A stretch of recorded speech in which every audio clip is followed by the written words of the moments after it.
sounds so formal. Please. Okay. Okay, sure. I'll drop the Mr. Yeah. Good. Amazing. So, Nico, why don't you give our readers here a little bit of introduction about yourself? Can you please share the journey from the South African Police Service to founding Crest Advisory Africa? Can you share about your motivation behind this transition? Good. I will do that. I was a policeman for about 25 years. I was initially I was within for about 12 and a half years. I was within the intelligence services of the police structures, and then Mm, in 1998, I took up a position as a station commissioner in the police yes. with the rank of, I was at that time, I think it was lieutenant colonel or something, and Mm, so that was in 1998. In 2006 or 2005, I was there was a number of promotions before that time, but in 2005, I was promoted to brigadier. Now, a brigadier is the fourth highest position in the police, in the South African police, and so and then at that time, I was in 2006. I was approached by Bouygues International. That yes. is a company, a construction company that is based in Paris, France, and Mm, they had a big project in South Africa that was launched with building the Gautrain from the end of 2006. The contract was actually signed on the 26th of September 2006 between our government and Bombella Civil Joint Venture. That was actually a joint venture between Bouygues International, Marine Roberts, and SPG. That is the local companies here. And I was appointed. I started there actually the 8th of January with with Bombella Civil Joint Venture to actually start with this whole big project that was one of the biggest projects globally at that time. And yeah, I was there at Bombella Civil Joint Venture. I was responsible for I was one of the executives that was actually in this whole company. That was a big company because it was based on construction, and I was responsible for risk, compliance, security, safety, and those kind of things, all the compliance things because of my background. And so the the project was actually to build the Gautrain mm. within 5 or 6 years. But then, sorry, where are you based? London, Yes. No, I'm currently based in Dublin, Ohio. in Yeah. Dublin. Mm, Okay. So so it was the building of this rapid rail system, and then going over into the operations of it. So that was the responsibility of Bombella Civil Joint Venture. But then mm, Bombella Operating Company was actually taking over the moment that one phase was finished, to implement it and to provide transport. And I was I was initially with Bombella Civils, then I was shared between these two companies because we yes. were we were handing over phase one, but phase two was still in the building phase, but phase one Right. had to be operated. And I was part of the executive of Bombella Operating Company as well as Bombella Civils. So I was Mm, responsible for actually establishing on the civil side as well as on the operating side to establish all the processes, procedures, objectives, and all those kind of things. And it was it was a good project. It was an interesting project. I've learned a heck of a lot because mm, with my qualification, my MBA, and my legal background, that was actually shaping me into the corporate space, in right. actually working with the corporate space as well as with the business space. And in 2011, the whole civils project with building everything was completed. The end of 2011, and then I was permanent. I was then fully appointed with Bombella Operating Company. So I was actually with Bombella Operating Company since 2009 till 2013. If I want to say, I've been a high performer for all my life, and I couldn't sit in a position where I knew that for the next 13 years I was just going to maintain something. I'm not a maintainer specifically. I'm a change agent. I'm a guy that is leading from the front. And so in 2013, middle of 2013, I made a decision to actually leave Bombella and started my own business. So yeah, this is where Crest Advisory Africa has actually started. And it was interesting times because you need to establish yourself as a thought leader in the business, in risk management as well as in compliance and those kind of things, in corporate governance, and yeah, that was interesting. So I have done that, and now we are sitting on 11 years later, and 11 years later, and we are doing well. Yes. Wow, that's very interesting. I mean, reading your story from the given answers that you give me gives me a very broad perspective of what you've done. But today, listening to your stories, to your inspiring story and the journey that you have shaped from your background in the corporate world and at SAPS for more than 25 years, give me a better understanding of why that led you to your current journey at Crest Advisory. So I'd love to understand more about the achievements that you've made during your time as South African Police. You mentioned about the National Productivity Institute Award, but can you please share more about why you think this is one of the most proud of achievements that you have made so far? If I'm looking at my at the this is not for so far. It is just answering your question about this African Police Service. Right. This African, in any, I want to say, in any government service, you don't actually get recognition for awards and those kind of things. And the police has actually implemented with partnership with the corporate environment, they've implemented a program to acknowledge pockets of excellence actually within the South African policing environment. And the policing environment, if I'm looking at that time, I think we were at that time about 1,050 or something police stations in the whole country. So that was called the Sambo competition. And if you're looking at my history before 1998, I wasn't actually a policeman. I was under I was a how do you call it now? I don't want to say I was a spy.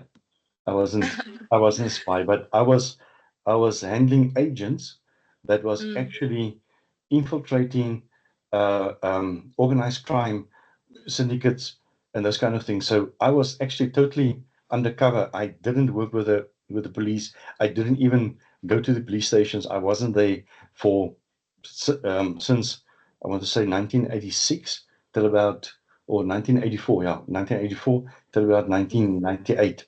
So I didn't know about anything about the policing environment. And as a station commissioner or a precinct commander, you are responsible for everything from the client service, that is if there's an emergency called out, from the crime prevention to prevent crime, from investigating crime, from crime intelligence, from logistics, HR, finance, everything. It was actually like a business. It is a business because you are working with resources, with the budget, with everything, with a lot of people that is actually now reporting to you, and that you must actually guide in protecting a community.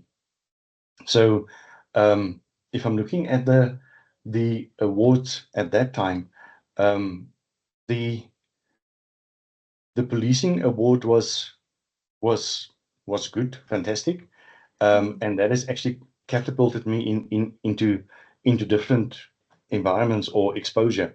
But there's a lot of politics usually in government, whether you are too young for the position or too old for the position or too in South Africa at that time, 1998 was, or what's it, 2005, that was about nine years after our transition from apartheid to a democracy. So as a white man, I was actually on the back burner. Right. And so that one, I didn't want to say that it could have been construed as politically, but this is why there was other awards now as well. And the National Productivity Award was actually implemented after 1994 to actually drive good governance in the corporate space. Sorry, in the government space, and we were used as the benchmark there because of this policing award. And from there, we won it, I think, 2 years. The first year was actually a baseline award, that was an achievement award, and the second year it was the gold award. And yeah, to actually put a police station that is supposed to be way down on the list, to put that on a national spotlight was actually good for not only for me, but everybody that was actually working there. And that has influenced their careers tremendously. Everybody was promoted. They are sitting in high positions now at the moment in the policing environment, and everybody has benefited. So Wow. that's good. I understand. Yes. Thank you so much for sharing the significance of the awards that you think has impacted. Yeah, it's very interesting to hear about that one. So I'd love to understand more about your experiences. So can you please share more about your journey? So after your time at Bulgas International, what were some of the key lessons or insights that you brought back to South Africa when you decided to start Crest Advisory Africa? So how did those insights influence your business approach? I think the most important thing there is, if you are starting with a business, and especially in the Crest Advisory Africa space, if you're starting with a business in terms of corporate governance and risk management and those kind of things, that is not, I want to say, that is not lower level work. It is C-suite and above type of work. You need to be the expert in your field. You need to have knowledge. You need to have the experience, and with the exposure that I received, or I was actually given the opportunity with Bombella Civil Joint Venture, as well as with Bombella Operating Company. Bombella Operating Company's parent company is the RETP Def in France. That is actually all over the world, that is operating all of these systems, I think, in 72 countries or something. And to be exposed to that kind of I want to say people, expertise, systems, etc., just elevate you into a different position. And yeah, that was and to market yourself in a way that you are really not only the thought leader, but that you have got the experience and the systems to actually back you up. At Bombella Operating Company, hell, we were used as a model for the implementation of certain structures, in terms of operating the train environment as well as other environments as well. So we were actually doing something new that was not consistent with the old context of this is how things should have been done. Right. So Yes. I breaking understand. not breaking the rules, breaking the cast that people were actually casted in. But Right. that was good. Yes. Yes, thank you. I want to follow up on that point that you just mentioned. Mm. So you mentioned in the written documents that every company implementing business models may fall short when compared against international standards, right? So in your experience, what are the common pitfalls that companies encounter when trying to adopt international governance frameworks? How do you help bridge the gap between these standards and practical realities of their local operations? That's a very nice question. You know, if you are looking at CEOs are appointing executives with the purpose of that executive has got a knowledge base. And because of that knowledge base, that executive can make things happen, or a head of a department, etc. So there's usually, and this was where I was actually coming in as well with the appointment at Bombella Civil Joint Venture. I was seen as the expert in that space. So, Right. Nico, that is your job. Go and do it. And you are reporting back to us and tell us how are you doing. So there's actually not, and this was also the same with Bombella Operating Company. Now with Bombella Operating Company, also we are in a very unique space in South Africa where the train systems is very is has got a history of it is very violent. People doesn't comply with rules. People are breaking things down. They are stealing all the equipment, all the copper cables. There is interruptions all the time. Now that was actually the backdrop of me starting with this environment and to actually govern the space that everything is as well as maintenance and operations are falling apart, etc. And that was where I was actually coming into. If you're talking about and that is where CEOs are expecting that the person in the position is the expert in that position because of his knowledge base, Right. or his competencies actually. That is to do with his qualifications, with his training, with his skills that he's got, with his behavior, all those kind of things is actually and understanding the environments internally as well as externally that you can actually have a full solution that is there. Now, if we are looking at since we have started with Crest Advisory Africa in 2014, we have actually implemented and um, audited and trained lots of people in terms of management systems. And the people that is actually sitting in our training or that is actually asking us to do a gap analysis or an audit are always very confident. They're saying that, yes, come, it's not a problem. Let's do it. And then when we are measuring them against the international standards, they are falling way below standards. Some of the companies, that's huge companies, international companies, if they are measured against the requirements of international standards, not the person that is sitting in the position with his mindset and his knowledge base that he's been exposed to. All right, if he's measured on that, some of them are getting 3%, 4%, 5%. And it is not that the companies are bad. It is just that they are not totally aligned with international standards. And the moment that you are just starting to actually explain what you need to have there, etc., it is like a light bulb. Really, it is like a light bulb that is going on, and people are seeing, hell, I'm not looking, sorry, this is a bottle.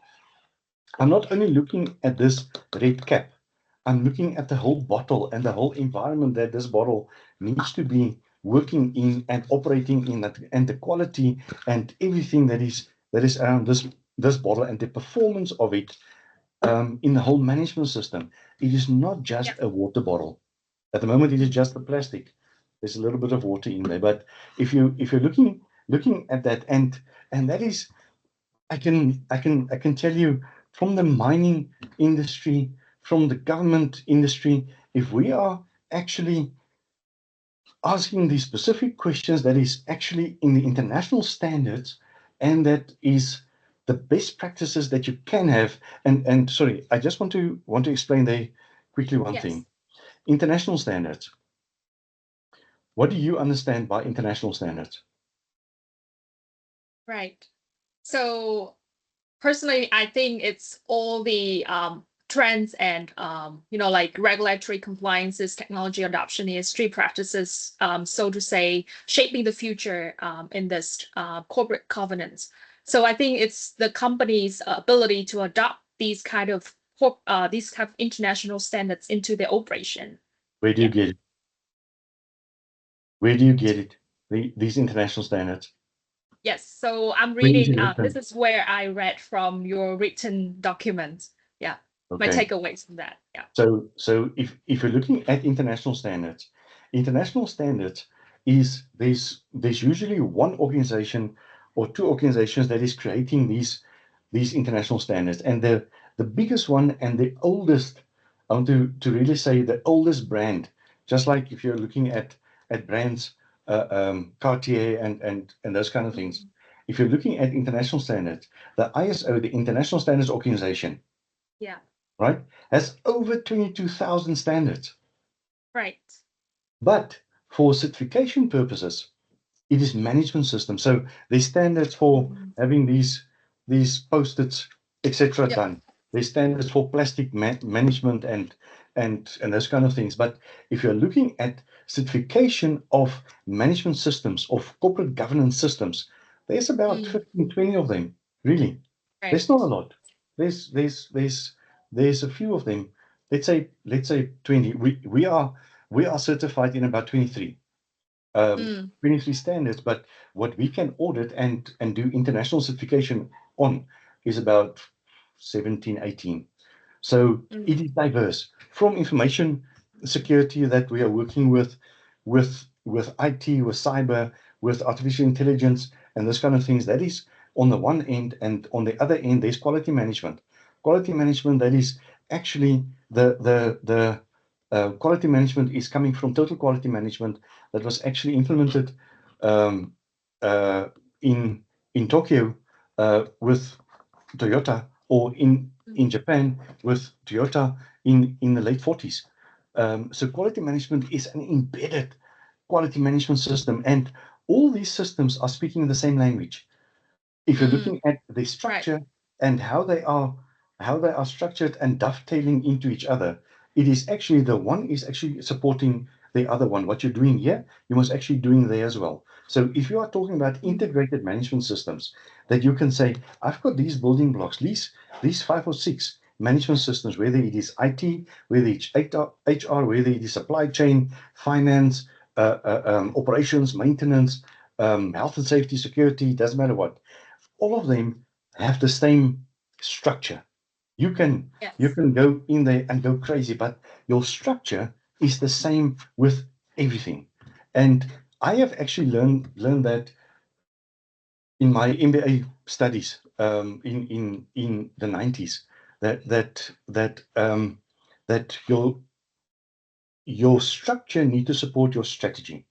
And your strategy is actually the determining factor that how are your structure going to look like. It doesn't help you to say that, okay, I'm now starting with a company and I'm going to appoint 10 people.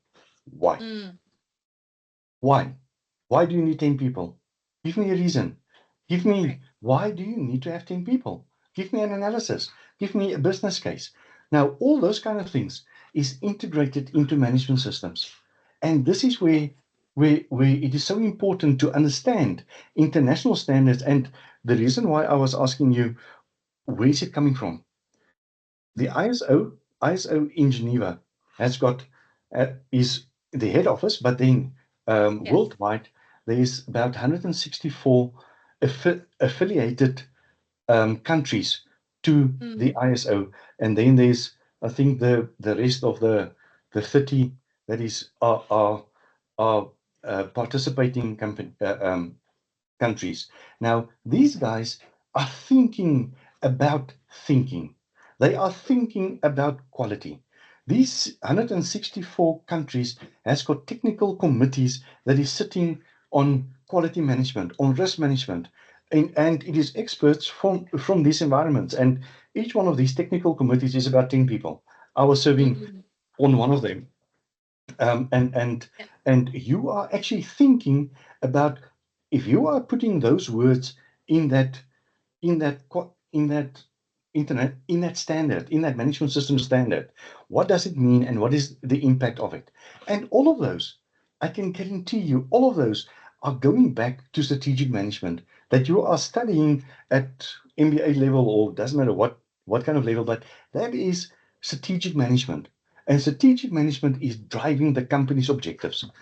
And if you are missing that very important point, that you are providing a structure to actually drive success of a company and based on international best practices, not best practice of Nico Snyman based on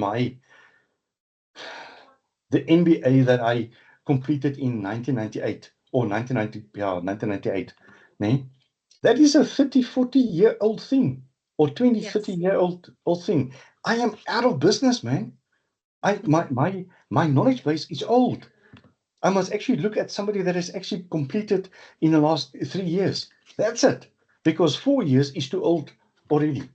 Because our environments are changing so tremendously that I cannot walk into a space and say, no, guys, because of my qualifications of 1998, nee, I am the right person for the job. No, man, I'm the wrong person for the job then.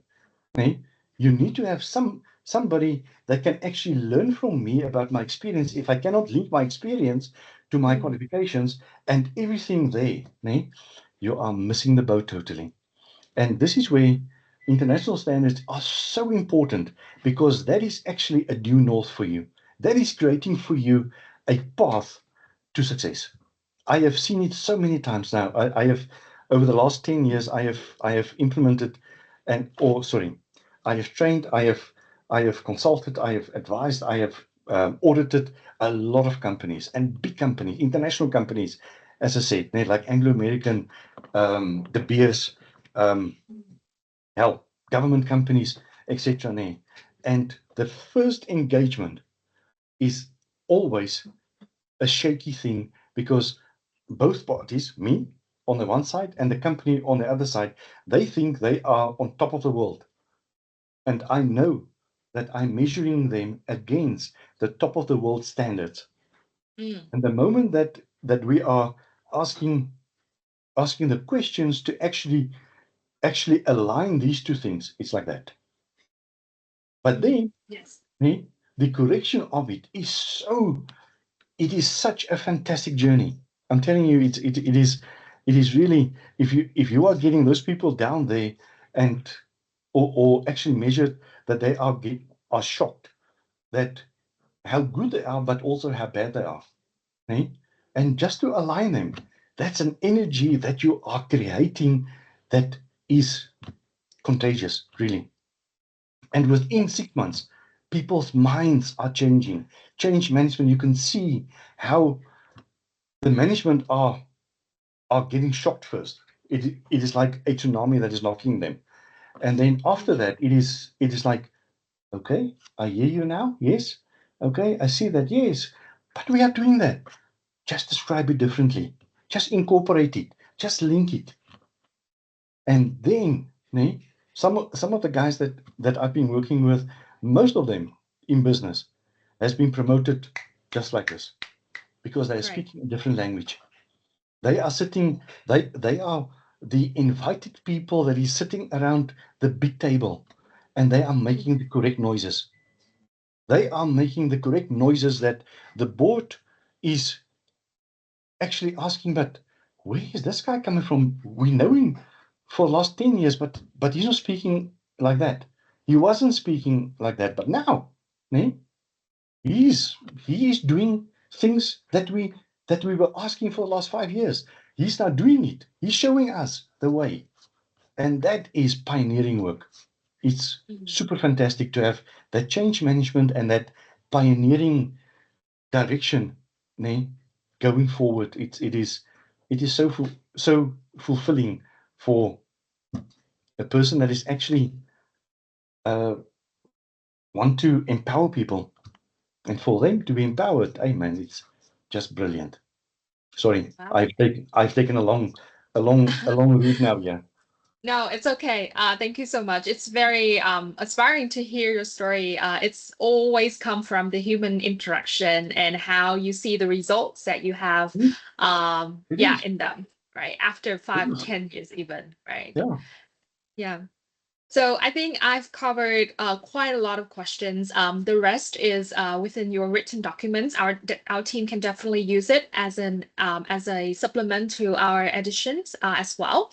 But other than that, is there anything else that you want to also highlight in this edition that you haven't mentioned during the call or have not mentioned during the written documents? Please feel free to let us know. Okay, yes. We'll do so. I will do so. Okay. Thanks a lot. Thank you so much. Thank you for Thank you this so much. opportunity. Thank you for meeting you. It was lovely. Thank you so much for the time. Have a great day. Same. Sorry, have a nice weekend ahead, right? The same to you. Okay. Yes. Okay, Bye-bye. bye-bye. Thank you. Yes.